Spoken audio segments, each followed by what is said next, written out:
Buenos días y bienvenidos a vuestra clase de español número 11 a distancia. Hoy es martes 5 de mayo de 2020.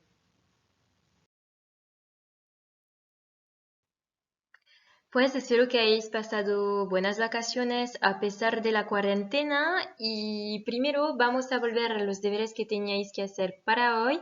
Teníais que leer un texto y presentarlo indicando el tipo de texto, el título, el autor, la fecha de publicación, la fuente, el tema.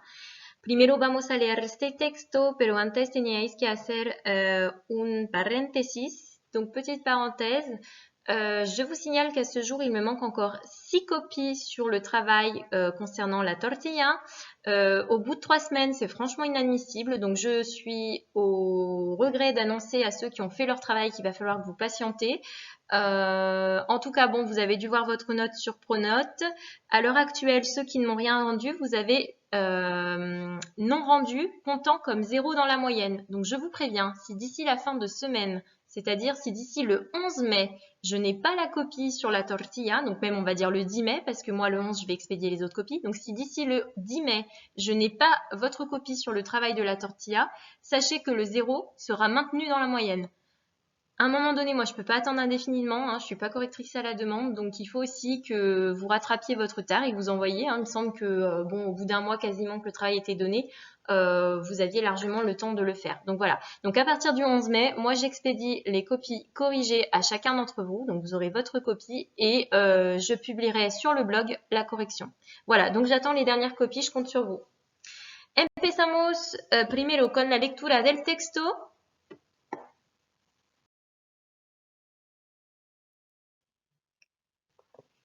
Pues vamos a leer el texto juntos. La ONU sugiere comer insectos para luchar contra el hambre. Artículo de Funes a las 4:10 de la tarde, 13 de mayo de 2013. El consumo de insectos podría ayudar a combatir el hambre en el mundo, según un estudio publicado el lunes por la Organización de las Naciones Unidas para la Agricultura y la Alimentación, FAO según sus siglas en inglés. La FAO señala que unos 2.000 millones de personas en el mundo incluyen insectos en sus dietas. El documento asegura que muchas especies de insectos contienen la misma cantidad de proteínas y minerales que la carne y el pescado, pero además son ricos en algunos ácidos grasos que han demostrado sus beneficios para la salud. Los insectos, que se encuentran en todas partes y se reproducen rápidamente, son particularmente importantes como suplemento alimenticio para los niños desnutridos, dice el informe. La entomofagia o la ingesta de insectos también ayudaría a combatir la contaminación. La cría de insectos tiene un impacto ambiental positivo por ser menos dependiente de la tierra y producir menos gases de efecto invernadero. Más de 1.900 especies de insectos sirven como alimento en todo el mundo, en su mayoría en África y Asia, pero los occidentales suelen rechazar comer saltamontes, termitas y otros platos crujientes, como precisa el informe. Donc voilà pour la lecture de ce texte. Nous allons donc voir tout de suite les questions, la correction. Y pues en la lección de este día vamos a trabajar sobre este texto con algunas preguntas. Es una forma de trabajar la comprensión escrita. Entonces seguimos con la comprensión escrita. Y la pregunta que teníais que hacer para hoy era: presenta el documento, tipo, título, autor, fecha de publicación, fuente, tema. Donc, je corrige la question. Se trata de un artículo cuyo título es La ONU sugiere comer insectos para luchar contra el hambre. Donc il s'agit d'un article, se trata de est une formule qui permet de dire il s'agit de. Donc il s'agit d'un article dont le titre est l'ONU suggère de manger des insectes pour lutter contre la faim. Donc, pour ce que j'ai mis en rouge, cuyo, je vous explique dans un second temps. Je fais d'abord la présentation. Pour ce qui est donc de el hombre, c'est la fin, à ne pas confondre avec el hombre que vous connaissez déjà, qui est l'homme. Hein. Donc la différence, c'est qu'on a un A, hambre, et que pour l'homme, c'est un O, hombre. On précise ensuite donc où a été publié l'article, par qui et quand. Donc là, j'ai tout réuni dans une seule phrase. J'ai utilisé du passé simple pour expliquer qu'il a été publié ou qu'il fut publié. En espagnol, on utilise davantage le passé simple, vous le savez, que le passé composé, quand on a affaire à des actions qui sont terminées. Donc ici, fue publicado, c'est le verbe ser, fue au passé simple. On verra plus tard ce temps-là. Hein. Et donc publicar, ici, qui est donc sous forme du participe passé. Ça, vous savez faire normalement en participe passé. Les verbes en AR, ça fait ado. Les verbes en ER et IR, ça fait ido. On l'a déjà vu pour le passé composé. Donc, fue publicado en línea. Donc, ça veut dire il a été publié cet article en ligne sur le site internet CNN espagnol. Et ensuite, on a précisé par qui. Donc, on a utilisé por, la préposition por, hein, qui ici indique l'origine ou plus simplement qui a écrit. Hein. Donc, ici, c'est un journaliste, el periodista. Et ce journaliste s'appelle Funes. On vous précise la date, el 13 de mayo de 2013, donc 13 mai 2013. La thématique pour finir, el tema es el consumo de insectos por parte de diversos países del mundo, así como los beneficios de tal práctica. Donc la thématique, c'est la consommation. Consumo, c'est le nom consommation, et ça vient du verbe consumir, consommer. Donc la consommation d'insectes par divers pays du monde. D'accord? Et on vous liste également, hein, así como on pourrait remplacer par le Y que vous connaissez en espagnol, hein, qui veut dire et. Hein, así como, c'est synonyme donc du Y, i. Donc les bénéfices de cette pratique, d'une telle pratique, des tal practica. Hein, los beneficios de tal practica. Je reviens donc sur cuyo. Alors, cuyo sert à traduire don en français, hein, don D-O-N-T. Il est toujours placé entre deux noms. Donc, c'est le cas ici, il est placé entre articulo, qui est un nom, et titulo, qui est un autre nom. Et il s'accorde en genre et en nombre avec le second. C'est-à-dire ici qu'on a accordé cuyo avec titulo. Donc, c'est-à-dire celui qui est placé derrière lui. Hein. Donc, ici, on avait titulo. Titulo est un nom masculin singulier, donc ça donne cuyo. Je vous donne un autre cas. Si on veut dire par exemple la maison dont les portes sont bleues est la mienne, on dira la casa cuyas puertas son azules es la mía. Ici, on a fait l'accord avec puertas, qui est donc un féminin pluriel, las puertas. Donc cuyo va devoir aussi être accordé au féminin pluriel. Ça donne cuyas. Voilà, donc maintenant vous savez dire donc.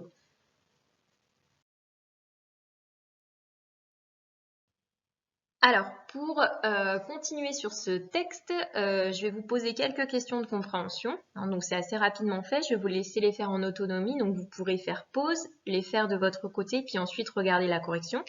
Donc, plusieurs questions. La première, ¿Cuántas personas en el mundo comen insectos según la FAO? Troisième question, falso o verdadero, justifica con frases del texto. Donc là, c'est vrai ou faux. Vous devez justifier avec des phrases du texte, hein, vous citez. Première affirmation, la carne aporta más proteínas que los insectos. Deuxième affirmation, los insectos son buenos para la salud. Troisième affirmation, la palabra aerofagia significa comer insectos. Quatrième question, di para quién en particular es benéfico comer insectos. Cinquième question, cita un punto positivo que tiene la entomofagia. Et sixième et dernière question, precisa qué continentes consumen más insectos y los que no quieren intentar esta práctica. Intentar signifie tenter, d'accord? Je vous laisse faire les questions en autonomie, on se retrouve ensuite pour la correction. Donc vous faites pause et ensuite on fait la correction.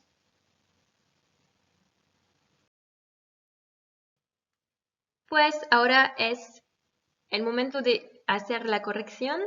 ¿Cuántas personas en el mundo comen insectos según la FAO? Donc, vous aviez la réponse. En el mundo, según la FAO, 2.000 millones de personas ingieren insectos. En efecto, los insectos forman parte de su dieta. Donc, il fallait trouver 2.000 millones de personas. C'était dans le deuxième paragraphe, première ligne du deuxième paragraphe. d'accord? Et vous aviez le verbe ingérer, en espagnol, c'est ingerir, qui est un verbe à diphtongue. Donc, je vous ai mis en rouge la diphtongue, hein, donc attention à ça. Et donc, pour dire que les insectes font partie de leur quotidien, hein, de leur repas quotidien, de leur quotidien. Dieta, c'est le repas quotidien. On a utilisé le verbe formar parte. Forman parte de su dieta ici. Falso o verdadero justifica con frases del texto. La carne aporta más proteínas que los insectos. C'était faux. Falso. El documento asegura que muchas especies de insectos contienen la misma cantidad de proteínas y minerales que la carne y el pescado. Donc, en fait, la viande n'apporte pas forcément plus de protéines que les insectes, mais la même quantité, la misma cantidad, que la viande ou que le poisson, hein, attention. Los insectos son buenos para la salud, les insectes sont bons pour la santé. C'était vrai, verdadero. Además, son ricos en ácidos grasos que han demostrado sus beneficios para la salud. Ils sont riches en acides gras et cela a démontré les bénéfices que ça pouvait avoir pour la santé, hein, le fait de consommer ces insectes. Donc ricos, hein, ici ça veut dire riche au pluriel. Hein. Los insectos son ricos. La palabra aerofagia significa comer insectos. C'était faux, falso, la entomofagia o la ingesta de insectos. Ça, vous l'aviez dans le 4e paragraphe, première ligne. Hein, donc, c'est l'entomophagie en français, le fait d'ingérer des insectes. Di para quien en particular es benéfico comer insectos. Donc, pour qui en particulier il est bénéfique de manger des insectes. Es benéfico en particular para los niños desnutridos, son particularmente importantes como suplemento alimenticio para los niños desnutridos. Donc là, dans le texte, on vous explique que tous les enfants qui souffrent de malnutrition vont pouvoir retirer un sacré avantage grâce au fait de manger des insectes, d'accord? Cita un punto positivo que tiene la entomofagia, donc un point positif pour cette pratique hein, de manger des insectes. La entomofagia ayudaría a combatir la contaminación. La cría de insectos tiene un impacto ambiental positivo por ser menos dependiente de la tierra y producir menos gases de efecto invernadero. Alors, on vous dit qu'en fait, cette pratique aiderait à combattre la pollution. La contamination en espagnol, c'est la pollution. Et le fait d'élever des insectes a un poids au niveau environnemental, puisque un poids positif, hein, c'est un impact positif parce que on dépend moins de la terre, on a besoin de moins d'espace pour pouvoir cultiver ces insectes que si on veut élever tout simplement des bovins. Hein. Et également, cet élevage va produire moins de gaz à effet de serre. Donc, gases de efectos invernaderos, c'est les gaz à effet de serre, donc du coup rejeter moins, polluer moins l'atmosphère. Je vais revenir sur ayudaría. Ayudaría, c'est du conditionnel. Le conditionnel en espagnol, c'est pas très difficile, il suffit de prendre le verbe en entier, c'est-à-dire l'infinitif, et d'ajouter les terminaisons suivantes. Ia, ias, ia, iamos, iais, ian. Donc ce sont en fait les terminaisons, on n'a pas encore vu l'imparfait, mais ce sont les terminaisons des verbes en ER et IR de l'imparfait. Hein. Donc en fait, à chaque fois, on prendra le verbe en entier, comme ayudar, hein, qui veut dire ici aider, et on ajoutera les terminaisons, donc ia, ias, ia, iamos, iais, ian. Deux choses que vous pouvez constater, c'est qu'il y a des accents sur tous les i. Donc le premier i, hein, à chaque fois, il y a un accent. Et la deuxième chose à constater, c'est que c'est la même terminaison pour la première et la troisième personne du singulier. Vous voyez, c'est ia à chaque fois, qu'on dise je ou il ou elle, ou sted, ici, ce sera ia. Donc, ça veut dire que ce sera le contexte qui vous indiquera de quelle personne il s'agit. Il faudra repréciser si vous mettez ia, si c'est yo, si c'est elle, ella ou sted. Precisa qué continentes consumen más insectos y los que no quieren intentar esta práctica. Donc, quels sont les pays qui consomment le plus d'insectes et ceux qui ne veulent pas tenter cette pratique? C'était le verbe querer, hein, ici qui fait quieren, c'est un verbe à diphtongue. Et c'est le verbe donc vouloir en français. Donc los continentes que más consumen insectos son Asia y África. Ça, c'était dans le tout dernier paragraphe, deuxième ligne. Los occidentales rechazan comer insectos. Donc, les continents qui en consomment le plus, ce sont donc l'Asie et l'Afrique, et ceux qui ne veulent pas du tout tenter cette pratique ou qui la refusent, un rechazar, que vous avez dans la phrase que je viens de vous indiquer, c'est le verbe refuser en français. Donc, ceux qui refusent, ce sont les occidentaux, c'est-à-dire les Européens, clairement. Voilà donc pour cette partie-là du texte. Je vais revenir un petit peu sur le conditionnel avant de vous laisser faire un petit exercice. Donc le conditionnel en espagnol, c'est le conditionnel simple. Donc vous avez trois groupes, hein, A, R, E, R, I, R, et vous voyez qu'on rajoute la terminaison. Donc par exemple, cantar, ça fait cantaría, cantarías, cantaría, cantaríamos, cantaríais, cantarían. Pour les verbes en ER, donc on vous a appris le verbe boire, beber, bebería, beberías, bebería, beberíamos, beberíais, beberían. Et pour les verbes en IR, viviría, vivirías, viviría, viviríamos, viviríais et vivirían. Donc ça, c'est des verbes réguliers. Donc pour les terminaisons des verbes en AR, ER et IR. Donc vous voyez que c'est à chaque fois les mêmes terminaisons et qu'on a pris bien évidemment le verbe en entier, l'infinitif. Donc à quoi sert le conditionnel? Dans ce qu'on vous indique en espagnol, expresar deseos, c'est pour exprimer notamment des souhaits. Exemple, desearía viajar a las Maldivas. Je souhaiterais voyager aux Maldives. Hein. Pour parler de façon polie, quand on a une demande, ¿Podría darme un vaso de agua? Est-ce que vous pourriez me donner un verre d'eau? Pour faire des hypothèses dans le passé, hacer hipótesis en el pasado. Exemple, ¿Dónde comió Carlos? No se comería en el restaurante. Où a mangé Carlos? Je ne sais pas. Il se peut, il est possible qu'il ait mangé au restaurant. Hein. Pour exprimer une action future par rapport à une autre qui est passée. Donc, expresar una acción futura respecto a otra pasada. Mi madre me dijo que sería profesor. Ma mère m'a dit que je serais professeur. Et pour donner des conseils ou des suggestions, deberías ir a comprar el pan para el bocadillo. Tu devrais aller acheter du pain pour faire un sandwich. Donc voilà les différents usages du conditionnel, hein, quand est-ce qu'on l'utilise. Bien évidemment, il y a des verbes irréguliers, donc ça c'est sur la partie droite de votre écran. Certains perdent le E de l'infinitif, donc par exemple caber qui est le verbe très peu utilisé, hein, qui veut dire tenir, occuper un espace, tenir, ça fait cabría. Aber que vous connaissez pour les temps composés, hein, pour le passé composé, ça fait abría. Poder qui veut dire pouvoir fait podría. Saber qui veut dire savoir fera sabría. Querer qui veut dire vouloir ou aimer une personne, querría. Attention, il y a deux R. Et puis certains aussi, on va être obligé de changer le E, le O, le I par un A. Hein.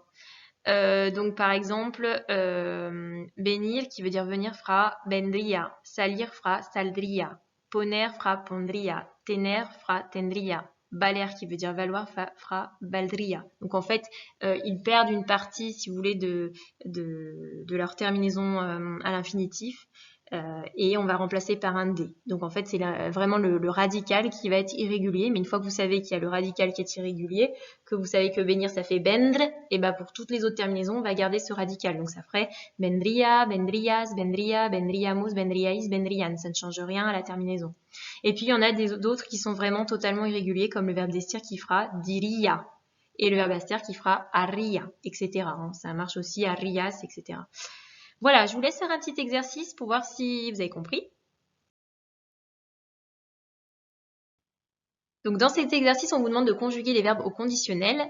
Je vous laisse le faire en autonomie. Je vous ai reprécisé pour la phrase 2 et 4 le pronom parce que c'était pas indiqué. Pour les autres, c'est marqué. Et on se retrouve donc ensuite pour la correction.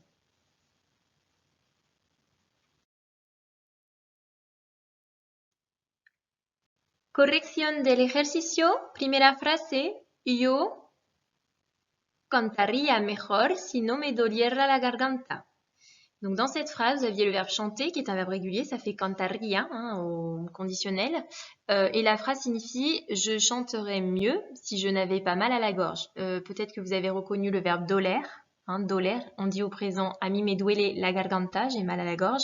Ici, il est au subjonctif imparfait, je laisse de côté parce qu'on a fait en fait ce qu'on appelle de la concordance des temps en espagnol, donc c'est pas du tout mon objectif d'aujourd'hui. On va se concentrer déjà juste sur cantaría, le conditionnel.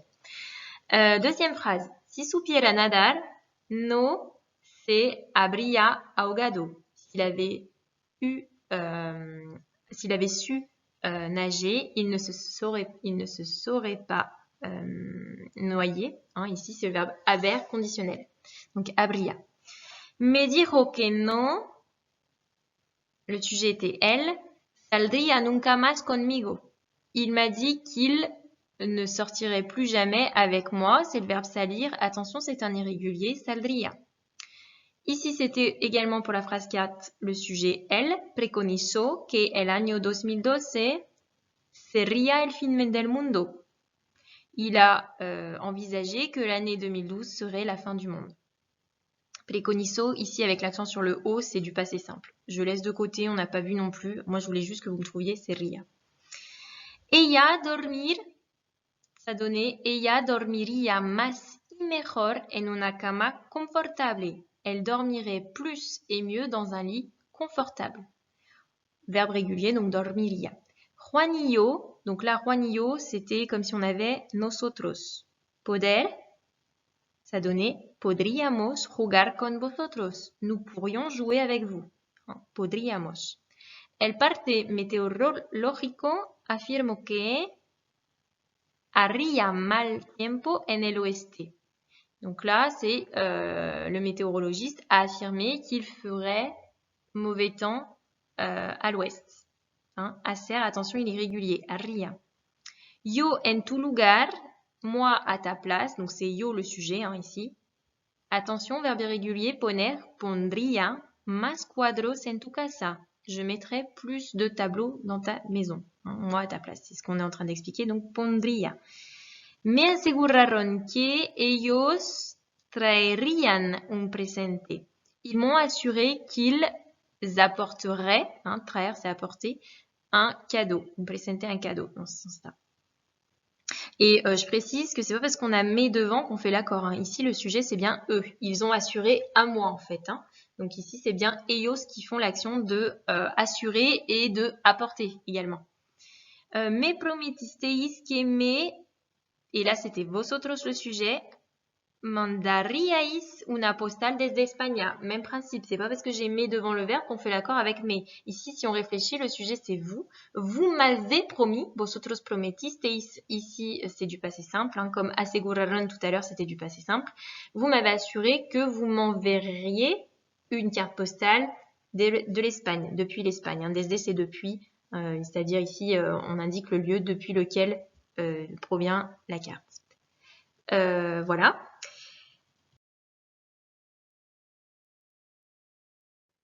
Termino con los deberes. Donc pour la fois prochaine, je vous demande donc jeudi 7 mai de m'envoyer de toute urgence votre DM si vous ne l'avez pas fait. Comme je vous l'expliquais en début de vidéo, les copies corrigées seront envoyées individuellement par mail sur le NT à partir du 11 mai.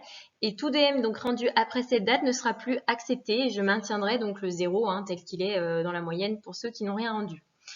Par ailleurs, donc un petit travail qui est cette fois-ci non évalué mais qui me permet de vérifier la maîtrise des chiffres. Donc a partir de la imagen infografía, escribe en todas letras las cifras o los porcentajes que corresponden a el número de especies diferentes comidos por los hombres en el mundo, el número de especies de insectos comestibles en México y Ecuador, los gramos de orugas que se consumen en África a la semana, el porcentaje de avispas que ingieren los hombres a nivel mundial, el contenido de hierro que hay en 100 gramos de langosta, la cantidad de pienso, alimento para animales, necesario para producir 1 kilo de carne y la que se utiliza para 1 kilo de insectos. Donc vous avez le document qui était en fait avec le texte qui vous présente différents chiffres concernant des pays, enfin la consommation d'insectes par pays et puis le type d'insectes. Donc l'objectif c'est d'écrire les différents chiffres et pourcentages qui correspondent à ce que je viens de vous lire et de les écrire en toutes lettres. Les chiffres normalement on les a vus, vous les avez dans les cours précédents et je vous les redonnerai dès qu'on ne sera plus en confinement. Je l'avais prévu en photocopie de vous les donner donc je vous les ferai passer. Voilà, os digo hasta jueves y buen trabajo. Adiós.